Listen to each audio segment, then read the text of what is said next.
Ok. Ok, ça devrait être bon. Bon, ça marche. Du coup, je ferai ce jeu-là, du coup, la prochaine fois. Je ferai même un post avant pour l'annoncer. Comme ça, on pourra s'amuser. Et bon, bah, du coup, bref, je crois que je le redoutais un petit peu, mais bon, c'est pas grave. C'était simplement pour partager sur une chose qui est super importante et dont on ne parle pas suffisamment. C'est un sujet, honnêtement, qui est assez tabou. C'est vraiment tabou même. Et il concerne beaucoup de monde, beaucoup plus de monde qu'on ne le pense. Et c'était simplement pour partager autour du fait que votre passé ne vous définit pas. C'est vraiment important de comprendre ça, quoi qu'il se soit produit dans votre passé, quoi qu'il se soit produit à quelque époque que ce soit dans votre existence, dans votre vie, ce qui s'est passé est donc passé. Parfois, ça demande aussi de guérir ces blessures, hein, c'est normal. Mais attention, ça ne vous définit pas. Et ça veut dire quoi? Ça veut dire que ça ne conditionne pas votre vie. Ça veut dire que votre vie n'est pas liée à ça et que vous pouvez faire ou être ce que vous souhaitez derrière. Vous n'êtes pas attaché à vie à ce qui s'est passé. Parce que pas mal de personnes, en fonction en fait de ce qui s'est produit, vont garder ça en mémoire, vont garder ça profondément à l'intérieur et se servir de ce qui s'est produit justement pour justifier le fait de ne pas faire telle ou telle ou telle chose dans leur existence. Et du coup, elles se limitent. Ces personnes se limitent énormément et on est très nombreux à le faire. Enfin, quand je dis on est, c'est parce que je suis passée par là. Et à l'heure d'aujourd'hui, j'ai beaucoup travaillé sur moi-même et du coup, je peux maintenant en parler. Coucou Monica. Et ce que je m'apprête à partager, en fait, c'est quelque chose qui touche malheureusement énormément de gens, énormément de jeunes, comment dire ça, même de petites filles. Des petites filles, bien plus qu'on ne le pense. Et du coup, là, je partage en... Ouais, j'ai l'émotion qui vient, c'est chaud. Mais je sens que je dois le faire. Je dois le faire. Donc, je vais le faire. Mais je pensais pas que ça se produirait comme ça, en fait. Mon Dieu. Bref, euh, alors c'est simplement voilà pour vous partager le fait que j'arrive à en parler en fait maintenant. C'est simplement que là en live je pensais pas forcément le faire, mais j'ai senti qu'il fallait que je le fasse aujourd'hui, donc je le fais. Je suis mes intuitions et du coup bah j'écoute mon intuition et je le fais maintenant. Euh, je fais partie des enfants qui ont subi des attouchements. Je parle d'ordre sexuel, ok. Et ce que je voulais donc expliquer par rapport à ça, je vais pas forcément rentrer dans les détails, j'ai pas forcément envie de rentrer, d'expliquer, y a rien à expliquer, mais de décrire, on va dire, c'est pas forcément nécessaire. Ce qui est horrible, c'est quand l'un des parents ne croit pas l'enfant. C'est très très très dur. Mais par rapport à tout ça, c'est vrai aussi que la construction en tant que femme, après, elle est difficile. D'accord? Elle est difficile pourquoi? Parce qu'on a du mal à accorder sa confiance à autrui. On a du mal à accorder sa confiance notamment aux hommes. C'est pas de leur faute, honnêtement, c'est pas du tout de leur faute. C'est comme ça, c'est qu'à partir du moment où il nous arrive quelque chose, on se protège comme on peut et de la manière qu'on peut. Ok? Et du coup, on fait ce que j'appelle des projections. Et, euh, et du coup, on part du principe que, attention, le laisse pas s'approcher, c'est un prédateur, il va te faire du mal. Et du coup, on grandit comme ça. Et j'ai grandi comme ça. J'ai grandi en pensant que l'homme était un prédateur et du coup, je me suis érigé des barrières phénoménales. Coucou Karine, je me suis érigé des barrières phénoménales pour me protéger en tant que femme. Enfin, déjà en tant qu'enfant, en tant qu'adolescente, surtout au niveau de l'adolescence d'ailleurs, ça a été assez particulier. Et ensuite, en tant que jeune femme. Et ces barrières, honnêtement, avec du recul, même si elles sont là pour nous protéger, elles nous pourrissent la vie. Parce que on peut passer à côté de très belles choses, on peut passer à côté de très belles histoires également. Tout ça parce que on fait en sorte de se protéger et parce qu'on part du principe que la personne nous fera du mal quoi qu'il arrive. Ok? Et, euh, et c'est pas vrai en plus. C'est que c'est pas vrai.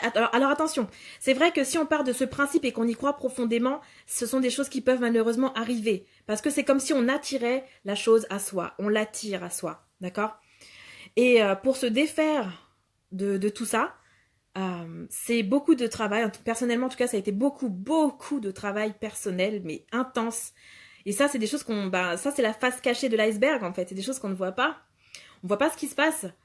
Personne ne peut se douter, en fait, que ce genre de choses arrive. Et vous savez, ça arrive à pas mal de personnes. Et peut-être même votre cousine, votre voisine a peut-être été touchée par ça. Et personnellement, pour moi, j'appelle ça un fléau. C'est un fléau, en fait. Et je comprends pas, enfin, il n'y a rien à comprendre dans le sens où on peut pas comprendre ce qui se passe dans l'esprit comment dire ça, ou dans le corps je sais pas comment dire ça, dans la tête, voilà, de quelqu'un de profondément malade, parce que honnêtement, il faut être assez malade pour vouloir toucher à une enfant. Je peux même pas comprendre ce qu'il peut y avoir d'excitant à faire quelque chose comme ça, mais bon, bref, c'est ce qui s'est produit. Et c'est vrai donc que ça a conditionné mon existence, notamment donc par le fait de me protéger. Je sais que les femmes qui ont subi ça aussi se protègent énormément. Mais ce que je voulais simplement partager, c'est que ça ne définit pas qui on est. Ça veut dire quoi? Ça veut dire que oui, alors dans le jargon, on dit qu'on est des victimes, ok. Sauf que on n'est pas obligé d'être une victime toute sa vie. Ça veut dire quoi? Donc ça veut dire de travailler sur soi, ça va demander aussi de libérer certaines choses, ça va demander d'être prête aussi peut-être parfois à en parler, ça va demander aussi beaucoup de pardon. Le pardon, c'est pas forcément, comment dire ça, parce que le pardon, c'est quelque chose qui est difficile à comprendre pour beaucoup de personnes en fait. Le pardon, c'est surtout pour soi qu'on le fait. C'est pour se libérer de cette colère, pour se libérer de cette frustration, pour se libérer de cette injustice, pour se libérer du fait de ne pas avoir pu se défendre. On est petit, on peut pas se défendre, ok? De se libérer de plein de choses, en fait, en tout cas, émotionnellement. Mais ce que je voulais partager surtout ce soir, c'était simplement de vous expliquer que ça ne conditionne pas forcément notre existence dès lors qu'on travaille dessus. On peut devenir qui on veut, en fait. On peut vraiment construire la vie qu'on souhaite, indépendamment de ce qui a pu se passer. Et d'ailleurs, ça peut même servir de force. Ça peut être une force, en fait, pour avancer dans sa vie. Ça peut être une force qui va nous driver. Ça peut être une force, justement, qui va nous conduire d'un point A à un point B, qui va creuser, en nous, de la détermination, de la persévérance, beaucoup de force, en fait. Mais après ça, c'est vrai que ça dépend de chaque personne et les personnes qui vivent ça, malheureusement, on est toutes différentes et chacune va, chacune, je sais pas comment le dire, va vivre la chose comme elle le peut et certaines personnes, du coup, s'enfermeront à vie dans cet aspect et du coup, elles auront une vie assez difficile. Elles auront une vie où elles auront vraiment du mal avec les hommes en fait et du mal à accorder leur confiance et du coup du mal à avoir une vie heureuse parce que même si elles sont avec un homme et qu'elles n'ont pas réglé cet aspect de leur vie, ce sera difficile. Ce sera vraiment difficile pour elles. Et du coup, je m'étais aussi posé la question de savoir mais est-ce que quel schéma est-ce que je produis du coup même pour moi-même, je veux dire même dans tout ce qui est relation de couple, quel schéma est-ce que je produis? Est-ce qu'inconsciemment, je joue encore le jeu de la victime et donc le jeu de la petite fille qui se protège quoi qu'il arrive pour pas qu'on lui fasse du mal? Ou est-ce que du coup, c'est quelque chose qui est passé? Et ça, c'est quelque chose que je vais découvrir en fait dans la prochaine relation que je vais avoir parce que j'ai grandi par rapport à ça. Comme je disais, j'ai beaucoup travaillé dessus. Et je suis prête en tout cas pour quelque chose de différent et de nouveau où la confiance du coup est complètement différente et où cette fois-ci comment dire ça, le jeu ne sera pas faussé direct en fait, ok. Et voilà, en gros c'était autour de ça que je voulais partager dans le sens où ça ne vous définit pas, ça ne vous conditionne pas et qu'il y a vraiment moyen en tout cas de dépasser ça. En tout cas, c'est si on le souhaite. Si on le souhaite pas, c'est ok aussi. C'est ok aussi. Vraiment, c'est à chacun et chacune son avancement dans sa vie par rapport aux traumatismes qui ont été générés et créés dans leur vie. Ok. Mais ce soir, voilà, je sais pas pourquoi, mais ça doit faire partie du processus d'évolution certainement, mais je devais le partager. Et du coup, encourager celles qui ont subi ça et qui restent dans leur coin et qui, voilà, qui avancent dans la vie, mais qui ont encore ces difficultés par rapport à la confiance, par rapport justement à la confiance envers les hommes. C'est vrai aussi que ce n'est pas forcément non plus évident parce que dans certaines cultures également, ou dans certaines familles, c'est vrai que déjà dès l'enfance, on va entendre le fait de se protéger des hommes, de tout le temps se protéger, c'est le mot qui revient assez souvent. Et du coup, ça peut créer des soucis en grandissant. Ça peut créer des soucis de confiance, ça peut créer des soucis dans le fait de s'engager, ça peut créer des soucis dans plein de choses, du point de vue du coup personnel. Mais c'est quelque chose dont on peut se défaire. Et par exemple, à l'heure actuelle, c'est vrai que auparavant, honnêtement, l'homme pour moi représentait un prédateur. C'était un être sur qui on ne pouvait absolument pas, on ne pouvait pas accorder, on ne pouvait pas avoir de confiance en fait. Notamment par le fait que bon, un autre événement ensuite est arrivé et comment dire, je sais même pas comment dire ça, mais bon, dans la vie cette fois-ci d'une jeune femme, ça peut aussi avoir un impact assez phénoménal. Là, je parle de l'abandon d'un des parents, l'abandon du père. C'est encore autre chose, ok? Donc, bref. Et du coup, dans la construction d'une jeune femme, voilà, ça joue énormément. Et donc, lorsqu'on subit ça et que, par exemple, voilà, comme le père fout le camp et du coup abandonne son enfant, ok? Parce que concrètement, voilà, abandonne son enfant. Bien qu'il y ait eu un processus de pardon qui ait déjà été engagé et tout ça, donc voilà. Mais c'est vrai que dans la construction d'une femme, ça peut être vraiment délicat et compliqué de vraiment lâcher prise par rapport à ça. À l'heure d'aujourd'hui, j'ai une vision complètement différente des hommes. Honnêtement, j'ai une vision complètement différente. Bien au contraire, elle est beaucoup plus douce maintenant. Chacun est différent. Il y a pas, moi je participerai jamais au débat. Les hommes sont tous des bâtards ou ce genre de conneries. Ok, on peut avoir souffert dans sa vie, mais tout le monde, enfin, j'aime pas mettre les gens dans le même panier. Je trouve que c'est pas intéressant. Et surtout, c'est faux. C'est faux. On peut avoir subi différentes choses dans sa vie, mais des fois, on les attire aussi. Donc, voilà, il y a quand même un travail de fond aussi à faire. Et du coup, non, à l'heure d'aujourd'hui, au contraire, pour moi, les hommes, ce sont... Alors, attention, il y a de tout, on est d'accord. Il y a des hommes qui vont nous correspondre et d'autres oh my god, ce n'est pas possible, ok? Et ça fait partie de la vie. C'est pas une critique ou quoi que ce soit, c'est que c'est comme ça fait partie de la vie. Et c'est vrai que du coup, aujourd'hui, mon regard est complètement différent et beaucoup plus intéressant aussi du coup parce que, à mes yeux, ils ne sont plus des prédateurs. C'est tout, je les considère du coup comme des êtres à part entière, donc avec leur propre sensibilité, avec ce qui les compose, avec aussi comment dire ça, leur force aussi, oui, parce que bon voilà, et c'est vrai que beaucoup aussi ont pas mal d'ego, mais certains ça les définit, et moi je suis ok avec ça en fait. Mais du coup le côté vraiment prédation, il va te faire du mal, ça c'est terminé. C'est vraiment terminé.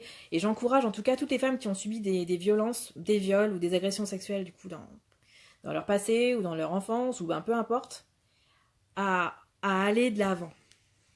À aller de l'avant. Ok, en tout cas à essayer si elles le souhaitent. Et tout ça pour dire que honnêtement, on peut dépasser tout ça. J'en suis un exemple. On peut vraiment dépasser tout ça. Et on peut avoir une vie merveilleuse aussi. Et après, bon, ça se vérifiera effectivement lorsqu'il y aura un heureux élu. Mais ça, c'est encore une autre histoire. Donc, voilà pour moi. Donc, je vois qu'il y a des personnes qui sont connectées au passage. Ah ouais, pas mal, effectivement. Pas mal. Donc, je vous remercie d'avoir pris le temps d'écouter cette grosse confession. Et Dieu sait qu'il y en a. En tout cas, celle-ci, c'est l'une des plus grosses. Et je sentais que ce soir, il fallait en tout cas que je le partage à haute voix pour pouvoir, comment dire ça, peut-être impacter et encourager surtout. Encourager les personnes en tout cas qui ont subi ça, qu'elles soient hommes ou femmes, peu importe, mais qu'on peut vraiment dépasser tout ça et qu'on peut vraiment créer ce qu'on souhaite, la vie qu'on veut.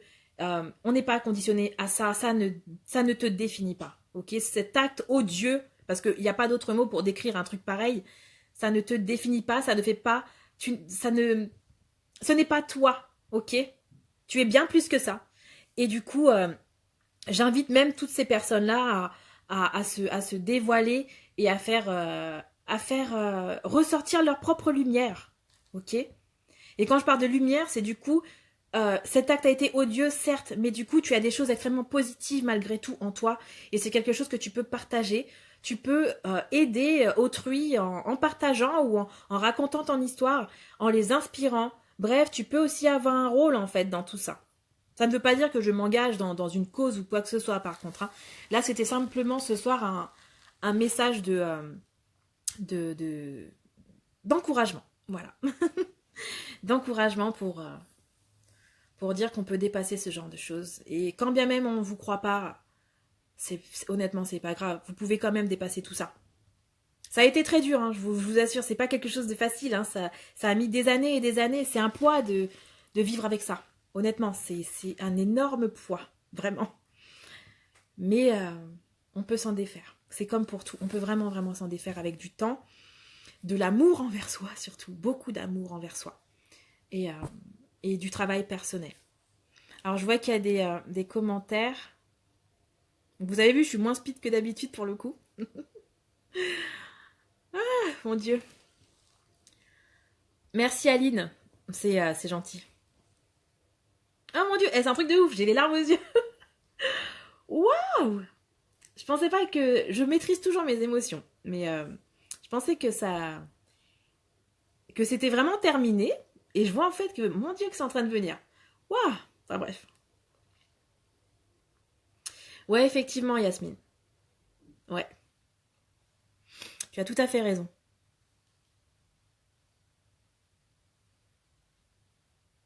Merci, Jonathan. Merci. Merci, Yolène. Oui, c'est ça. Mais comme je disais, je sentais qu'il fallait que je fasse ça ce soir et juste transmettre cette parole. Et voilà. Là, je me sens complètement vulnérable, c'est ouf. Mais je sais que c'était la bonne chose à faire. Donc voilà. Hi, Jen. Ouais. Donc c'est tout pour moi ce soir, ok. Et bref, la vie malgré toutes ces choses horribles, est merveilleuse, ok. Il y a des choses moches dans le monde, c'est clair, mais on a cette faculté aussi de rendre le monde meilleur et notamment son propre monde meilleur dès lors qu'on choisit en tout cas cette option et qu'on choisit de travailler dessus. D'accord. Donc c'était, voilà, moi je vous encourage, hein, personnellement, je vous encourage à dépasser toutes ces choses, toutes ces angoisses, tous ces trucs-là, et d'aller de l'avant encore et toujours, de vous aider, peu importe, de la prière s'il faut, d'autres choses, mais en tout cas de choses qui vous feront toujours du bien. Vraiment, essayez de ne pas tomber dans tout ce qui est grosse dépendance et ce genre de choses par contre horribles et qui ne font qu'aggraver le problème. Mais surtout, voilà, toujours rester droit dans vos bottes et toujours de croire que l'avenir, en tout cas, vous réserve quelque chose de meilleur. Ok? Donc voilà. Oh, I will translate you in private, okay? Because it is a sensitive subject. I can't translate it now, okay? Donc voilà, je vous remercie d'avoir pris le temps de regarder. Si vous avez des personnes qui sont concernées ou que vous êtes concernés, personnellement je vous embrasse. Et donc pour les personnes qui ont des proches concernés, soutenez-les. Soutenez-les juste en fait. En tout cas, j'espère que ça permettra aussi à certaines de délier leur langue, de ne pas se sentir jugées. Il n'y a rien... Enfin, honnêtement, quand ce genre de choses arrive, c'est même pas la peine de se juger parce qu'on n'y peut absolument rien. On n'y peut rien.